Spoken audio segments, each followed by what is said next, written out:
Hey everyone, I'm here today taking a look at the Jurassic World Legacy Collection Dr. Ellie Sattler Risky Rescue Pack from Mattel. Here's the packaging. It's got some really nice artwork, but the artwork doesn't really match the scene that they're replicating, because this is Ellie Sattler in the Jeep that she and Muldoon used to rescue Ian Malcolm from the T-Rex, whereas the artwork is depicting the electrical station where Ray Arnold went and where Ellie Sattler was attacked by velociraptors. And there is a velociraptor in the set, which kind of muddies the waters a bit, but really the Jeep and Ellie in her yellow jacket are from the Ian Malcolm rescue, hence the set being called Risky Rescue Pack. So it's kind of weird they've put this artwork in the background rather than like the T-Rex fence and paddock or something like that. Just a quick look at the back of the packaging there. This is the velociraptor that comes in the pack. It's a very basic velociraptor, only articulation in the shoulders and in the pelvis there at the hips, but it's just back and forward. There's no kind of pivoting outwards or anything like that. The mouth opens as well, so it's pretty much just kind of 5 points of articulation. Very, very basic velociraptor. It's got quite a nice paint job though.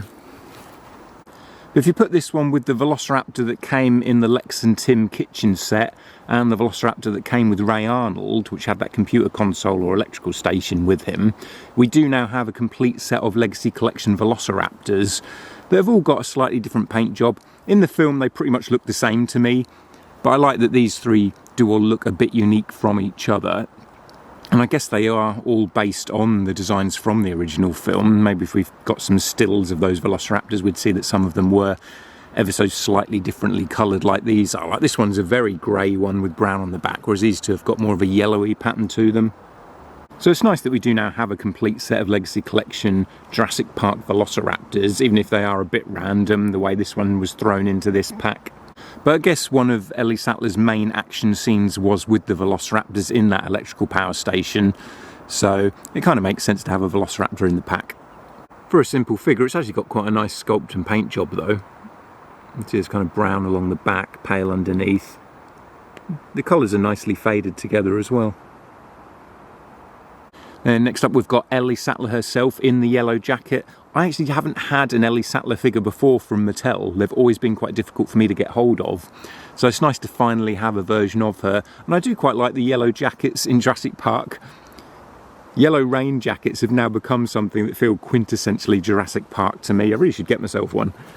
She's got standard articulation from one of these basic figures. It's not in the same league as like the Hammond collection, but the shoulders go out and around, the elbows bend and swivel round as well. The head's on a ball joint.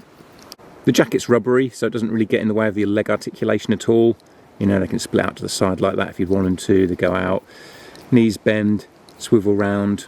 No articulation at the ankles or wrists, but there's enough there for what you'd need for her. It's not a bad likeness to the actress either. Like some of the face sculpts were really ugly initially from Mattel, but I think they're gradually getting better. This isn't perfect, but it looks close enough to me. It's not bad looking Ellie.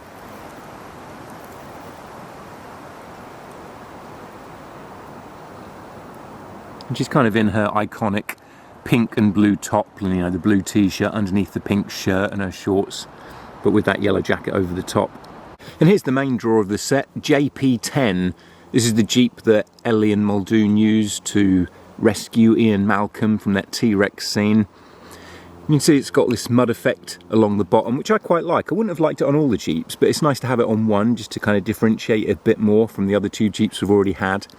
This one also doesn't have the roll bar or the soft top roof like we had on the previous two, but it does have these two boxes on the back which open up, so you can actually store things in them. I thought that was a nice touch, that you could put like the goggles that came with Timmy and some guns or knives or whatever accessories in those boxes. It's pretty cool. There's another crate in the back there. That doesn't open up though. That's just kind of in front of where the seat is. And that back seat is a little bit narrower on this one than it was on the previous two to accommodate the boxes that are either side of it. Got the red stripe on the back there, which wasn't on the last Jeep that we got, and a lot of people were kind of irritated by that. It didn't bother me too much at the time because I thought it sort of looked better with the soft top on, not having that red stripe there. But now we've got this one, the other Jeep kind of stands out a bit for not having that red stripe.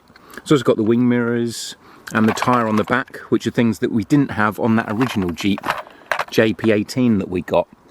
So that one did have the working winch on the front, and I really miss that on these latest two Jeeps we've had. I'd love it if they put the winch back on if they're going to release another Jeep soon. So you can recreate the scene. So you've got Muldoon and Elliot in the front there, and Ian in the back, kind of sitting backwards, looking out the back of the Jeep.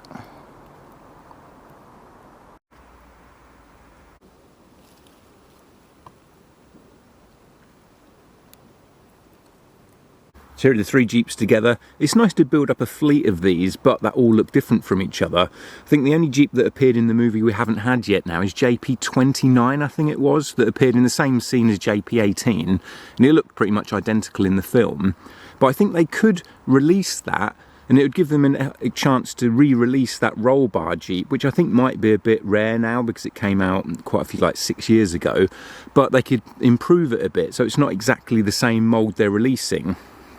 Because that original JP18 doesn't have these little latches that are on the bonnet.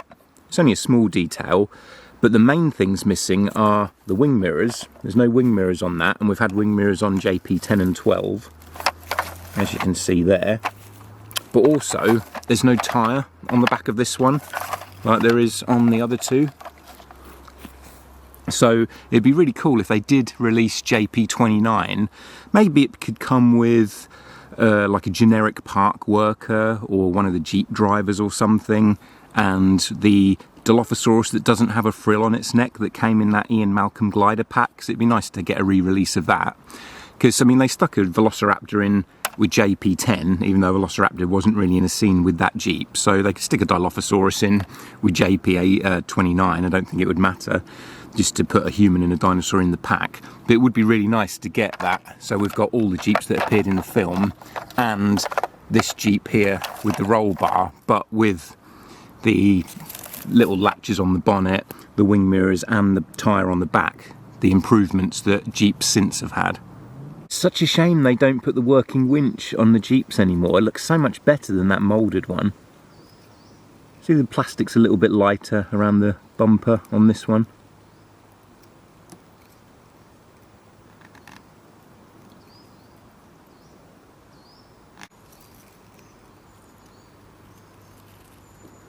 It's just a really cool Jeep in general. I'd kind of like to own one in real life.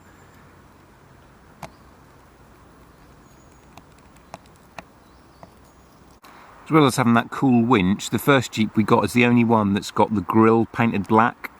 The rest aren't painted, and the same with that kind of air vent on the bonnet there, painted on the first Jeep and not on these two. That footstep is painted on the first Jeep as well, but not on these two. And the detailing on the tyres. See, the newer two don't have that. So we haven't quite had a perfect Jeep yet. There's always something missing. Like the first one was really awesome. It had a lot more of the smaller little details painted on, and it had that working winch, which is awesome.